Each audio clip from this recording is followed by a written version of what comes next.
All right, welcome everybody.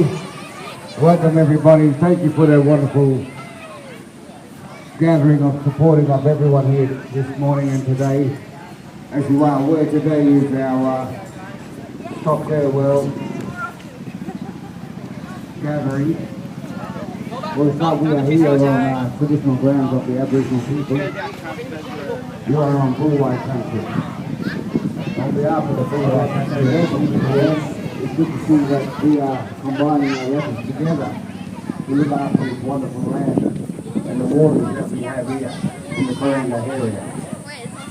All of us have come to love this area, love its creatures, love the mountains.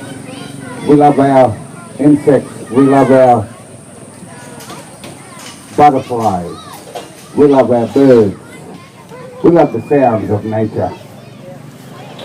We love each other. That's why we are here, supporting each other in the love for this land.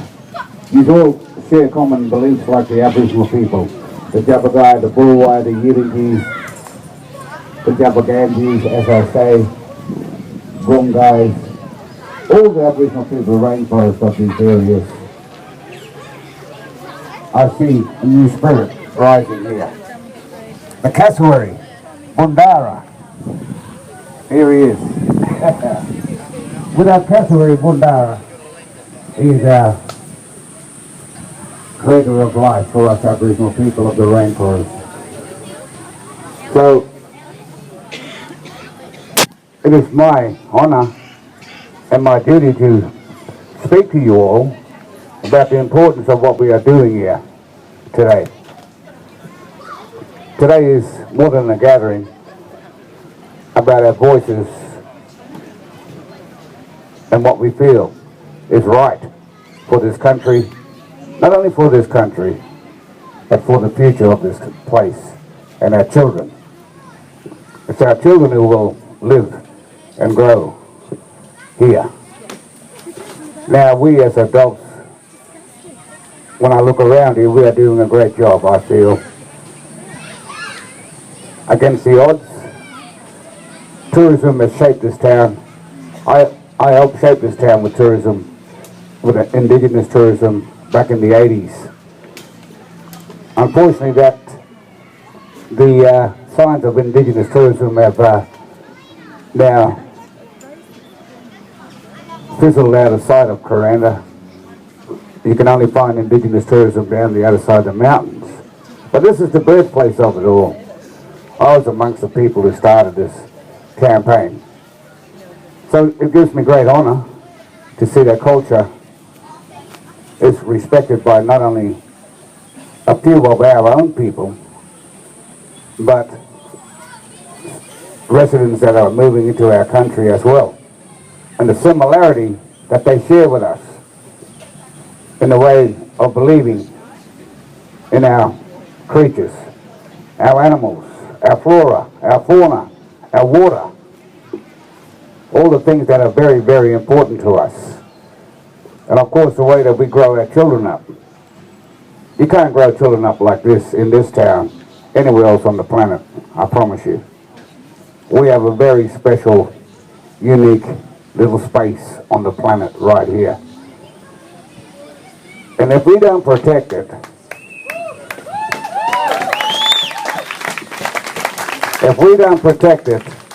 the best way we can, we will lose it. So, to the gathering here today, may Bullaroo bless you all. He is our creator, and the strength that carries within the cassowary, the true spirit of this land, lives with you all. Because I've been lonely out here campaigning over the years, but it's good to see people like Jax helping with our plants, replacing plants. Our cassowary people, they do a great job out there as well, and creating awareness for our cassowary, to save our cassowary. Because that cassowary is one of the world's oldest living creatures, and we should be blessed to have that sitting right in our backyards and as a spiritual token of this area.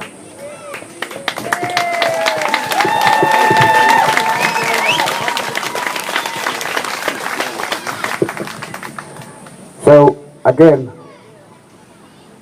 you have all my blessings and all your efforts in the way that we need to stop development at a radical pace. I'll leave you with that message, and I'm going to hand you over to continue. Okay, Steve. Thank you. Thank you. Yeah, thank you, Willie and friends. Yeah, thanks everyone for coming today. This is a great show of support. Up to now, we haven't been able to engage with our decision makers, with our elected representatives. I'd like to thank Craig Crawford, who couldn't come today. He doesn't think it's important. I'd like to thank all the councillors and the mayor. They all think it's not important, even though this is one of the biggest infrastructure projects in history in Northern Australia. This is going to redefine Kuranda as we know it. This is going to house 4,500 people. So good luck trying to find a picnic spot at Wahey on a Sunday afternoon for a picnic, or Big Sam's. This is going to be another shopping centre over at Barnwell, on the Barnwell property. 373 new house blocks. There'll be a golf course. There'll be a 3.5-star hotel, a 5-star hotel that may happen in stage 3 in 2020 or 2025. By then, this developer would have moved on. So this is really all about rezoning land by stealth. So the idea was the developer couldn't rezone the land through current planning schemes. So let's make it as big as possible. And he's thrown in things like golf courses, hotels, motels, a health and wellbeing centre, whatever the hell that is. He was even going to have a biotech research facility, whatever that is there as well. So he's made the project so big and so overwhelming that the project now gets given state significance.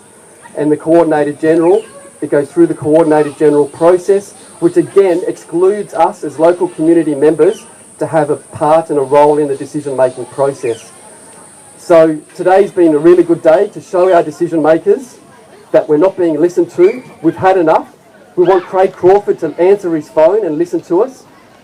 We've got a lot to lose. Our business owners are dubious about having another shopping centre over at Barnwell. Local residents don't want to see the urbanisation of their backyards. We've got a precious environment that needs to be protected. And this is it's on tenterhooks right now because of this Kur-World project. And it's bizarre that we have local and state planning schemes that have all that land zoned rural up until 2031, but a man from Macau, a casino executive, can come in with lots of money, splash it around, and possibly overturn our local and state planning schemes. And that's ridiculous. Us as residents, we've fought tooth and nail for our planning scheme to right through to 2031, so we've got certainty on how Kuranda is developed, and we've got this man coming in and overturning the wishes of us, the people that live here, that run businesses here, and people who we respect our environment. So what I'd like to do is introduce Jax, and Jack's going to talk briefly about the Kuranda EnviroCare corridor. Well done. Yeah, thank you. Well done. Well done.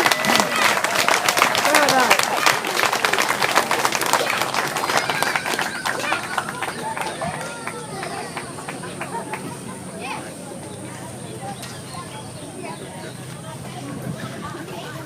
Hi.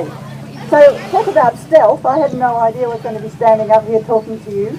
But I do have a passionate stand on this development. I hate calling it Kur-World. We should be calling it Kuranda's Barnwell property or something. But we're making it popular by calling it Kur-World. That's one thing.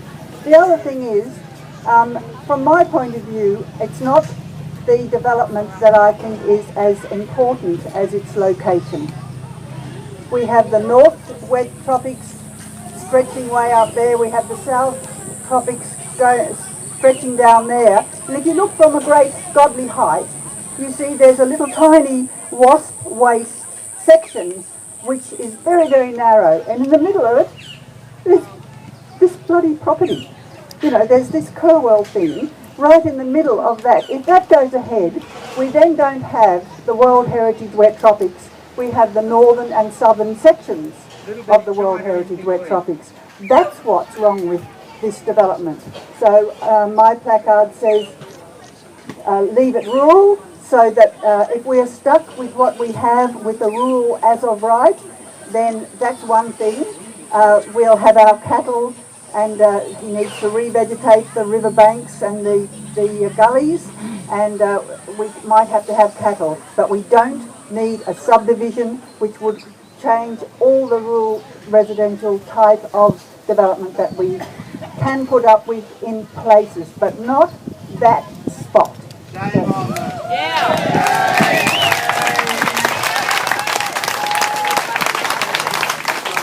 Hand up is Cameron Boyd, and he's the Greens candidate for Barron in the next election. So I'd like to invite Cameron up, and Cameron will speak briefly just about the infrastructure issues. Like I said, there's going to be potentially 4,500 people on this site. There'll be 8,000 vehicle movements up and down the Range Road each day, and all the other spin-off effects. So thanks, Cameron.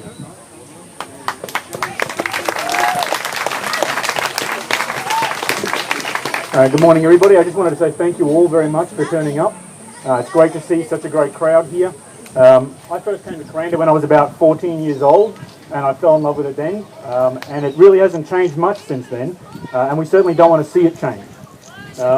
One of the things that I want to be clear about is that the Greens aren't anti-development, but I'll tell you what we are against, and that's non-sustainable development. And that's what we're talking about right here. The state significance that Stephen was just talking about is actually based on risk. And I've discussed this with Craig Crawford on a number of times, and I've asked him explicitly what he sees as the risks and why it was actually raised to a state significance. And he keeps pointing me to the documentation and saying, that's the process. But I'm saying, what are the specific risks? What are the specific risks here for Kuranda, for its community, for its ecology? And we already know what the ecological problems are if this development goes ahead. We're talking about damaging lots of breeding grounds for the endangered frogs, the Myola tree frog. We're talking about the Myola palm. I heard just yesterday in the Cairns Post, apparently there's an additional tree frog that's been found in the area that's also at risk. I'm going to be finding out more about that. But he is flatly refused to answer those questions on the specifics, because I suspect that if he did answer those questions on what the specific risks are, it would dig his own hole. Now, in terms of the infrastructure for this development, Steve was just talking about how large this development actually is, and I'd just like to take a minute to ask you all, how is the traffic on the Range Road going? Yeah? How is it going to be with an extra 4,500 cars potentially every day going up and down that Range Road? Yeah, it's not going to be pleasant. And there's, I should point out, all of this infrastructure we will be paying for. No way! Now the water and the sewage, how are they going to connect that and argue that it's not going to impact the water and the sewage of the people that already live here? The other one is the power. All right, now I understand that the Mariba substations cannot handle the connections from Mariba into this sort of development, and what they would probably need to do is run all of the cables up from Smithfield to do this. Additionally, this is another cost that's going to be incurred on the taxpayer, right? And we don't want that. So in essence, we need sustainable development, right? Not something that's going to destroy the environment that we all love and we all come here to enjoy. So I just want to say thank you very much for coming up here and making your voices heard. Thanks.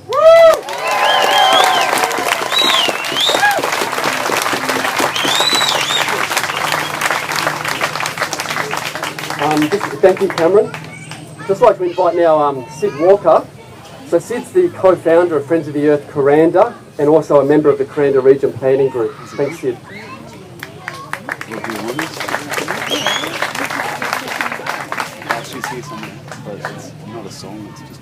Hello everybody, can you hear me all right?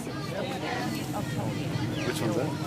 Well, I'm just going to start with a comment that has already been made by a lot of people, which is thank you to our elected representatives who are not only not here, they haven't dared to engage in any discussion about this proposal.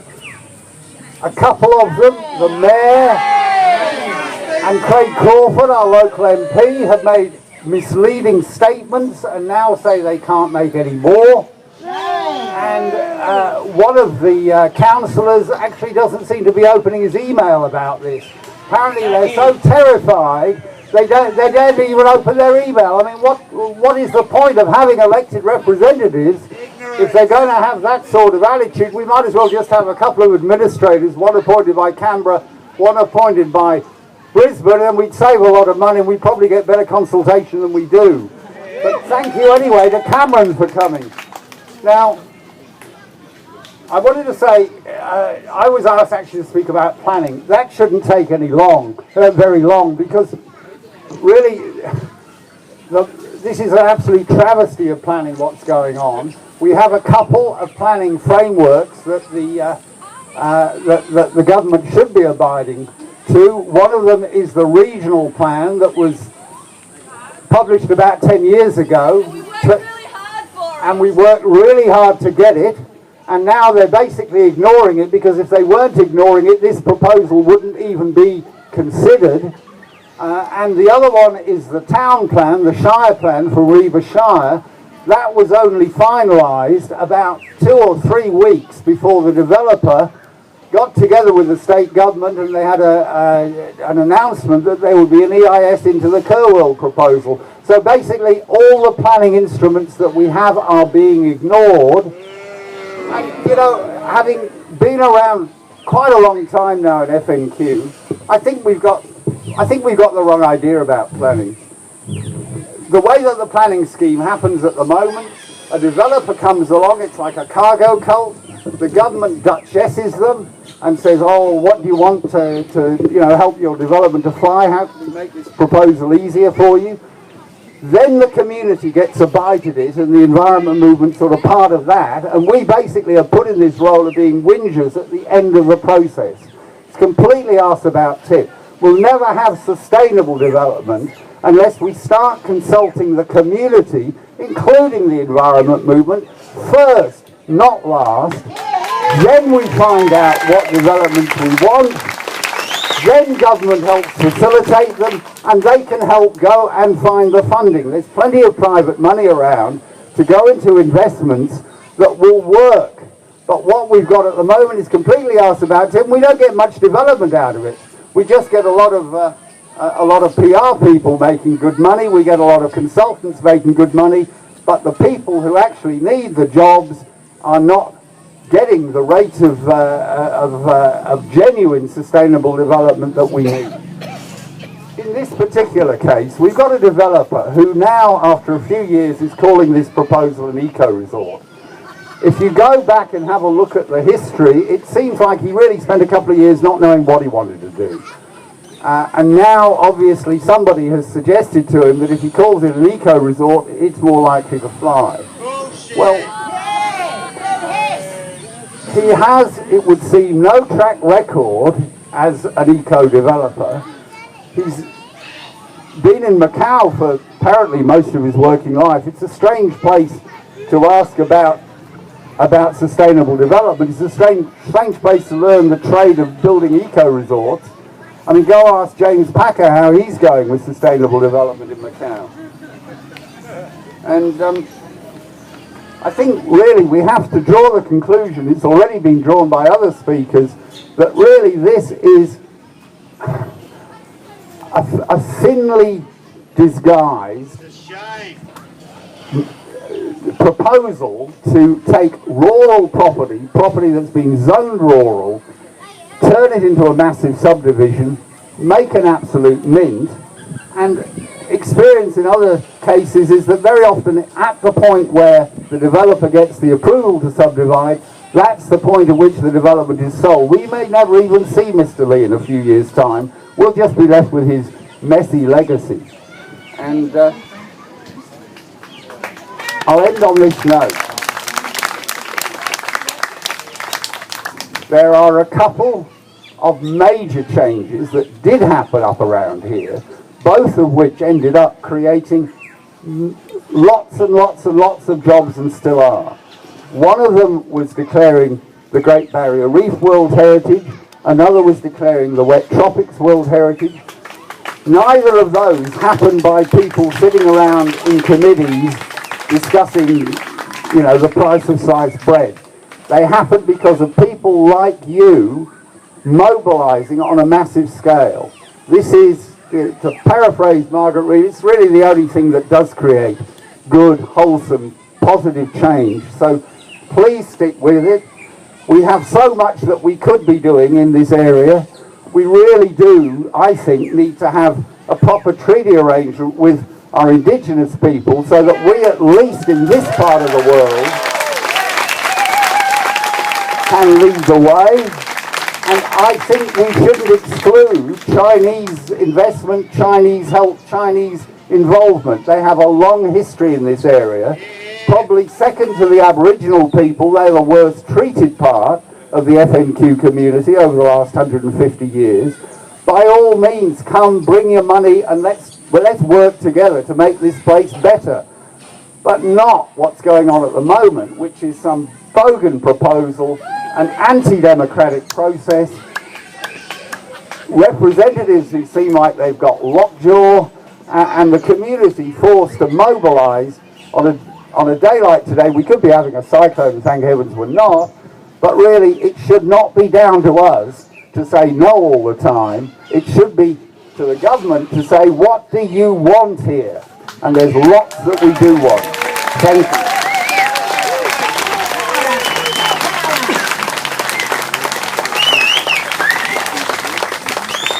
Okay, thank you, Sid. I know it's really hot today, so we'll keep it short. We've just got Margaret, she'll say a few words, and then we'll wrap it up, and then we've got Willie Brim and friends who are going to rock the house. Thank you. Just acknowledging the Indigenous owners and our position here on the edge of colonisation, and you at Kur-Anda have held back colonisation in an incredible way over the last 40 or 50 years with the Indigenous owners leading. And so what I'd like to say is that the solutions here are not in government, even though it looks like they are and it looks like they've given it away. The solutions are in people power, and you're only going to get change by learning how to wield power as people, or relearning. We have to relearn this and relearn this, and that means learning a lot of skills and participating. The evidence is 3.5% of people need to be participating in a movement to win it. So if the movement is corridors, if the movement is treaty, we need 3.5% of people participating. That's not sharing and liking. That's sharing and liking, then sharing on other people's pages, then going and talking to your friends, then coming to rallies, and then doing the next thing. So keep thinking about what your next thing is. And Joe has got a fantastic list on that, and Stephen on the webpage, and Steve will talk about that now.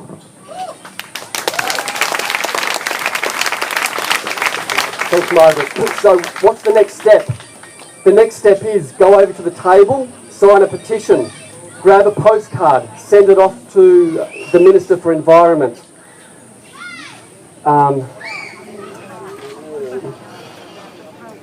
Fill in a resident survey form.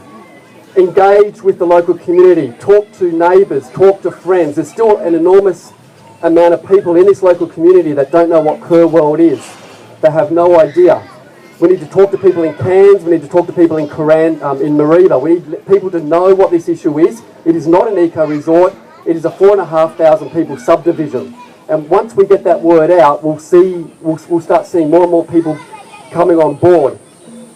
As a final note, what I want to say is that if this does get up and it gets approved, I want to let the elected representatives know that peaceful, non-violence, direct action will always be a last resort. And I'm not saying it will happen, but it will happen if it gets approved in its current format. And I'm sure there'll be many people who will mobilise to shut this development down. And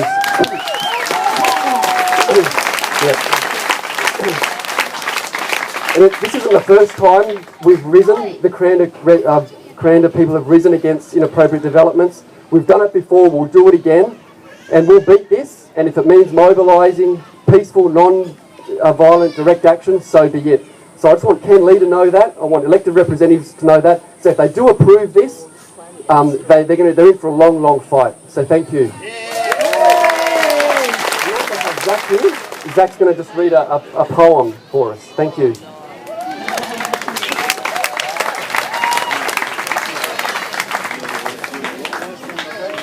Thanks, Willie. I'll be at this in a minute. FOMO was asked to make a song for today, but you know, it's Kuranda, so here's a poem instead. It's called Ken Lee. I saw the sign over there, Google it. You should Google Ken Lee if you want to laugh. have a look at that video on the internet. Ken Lee, it's very funny. Anyway. Dear Ken Lee, please listen to me. We're coming from Kuranda, you're coming from Sydney. You're cutting down our trees, silting up our creeks with dollars from overseas, doing what you please, you corporate sleaze. Hey Ken Lee, here's our retort. Have you ever thought about Kuranda Resort? The roofs are caving in, there's overflowing bins, you can't swim in the pool because the water's turned green, fridges are leaking Freon, no one's booking in, the cabins are full of ice beams, it's not a nice scene.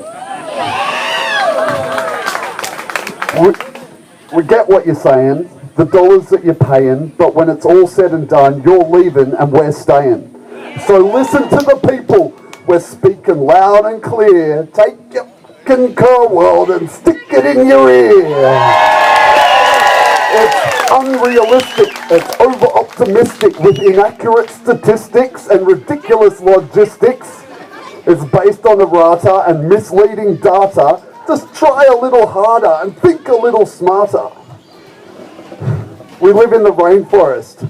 What are you trying to do? We're artists and poets, not assholes like you. TOs say no, so why don't you go? This is not eco and it's not your cash cow, bro. Yes, the resort, but Kur's worse. It's a curse. It's pure cow manure. Mr. Ken Lee, you are. Thank you. Thank you, Willie.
Just up the river from Kuranda, we have a town or a village called Unite. Yes, Kuranda, you are beautiful. I said Kuranda, you are beautiful.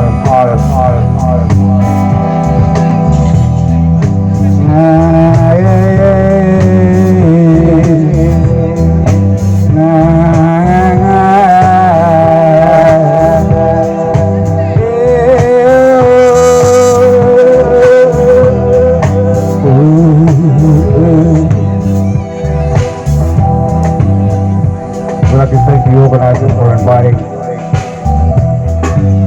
us here to share our music, share our song, share the pain, share the passion with you all. Life is beautiful. Live it wise, live it respectfully. We will all feel beautiful together. One dream, one rule. Respect each other.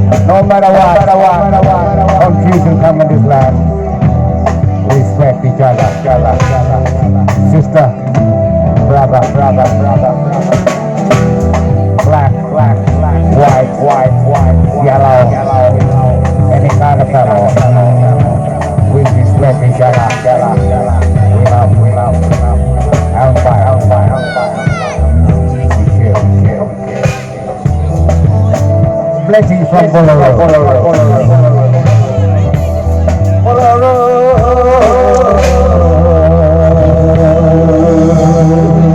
Thank you, Bulmba. Thank you, Bulmba. Thank you, Bulmba. Thank you, Bulmba. Thank you, Bulmba.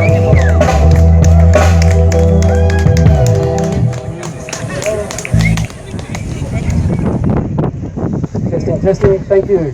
Thanks, Willie and friends. I just want to thank Nick and Peter from Abundant Living. They've supplied all the nice watermelon and refreshments for us today, so thank you.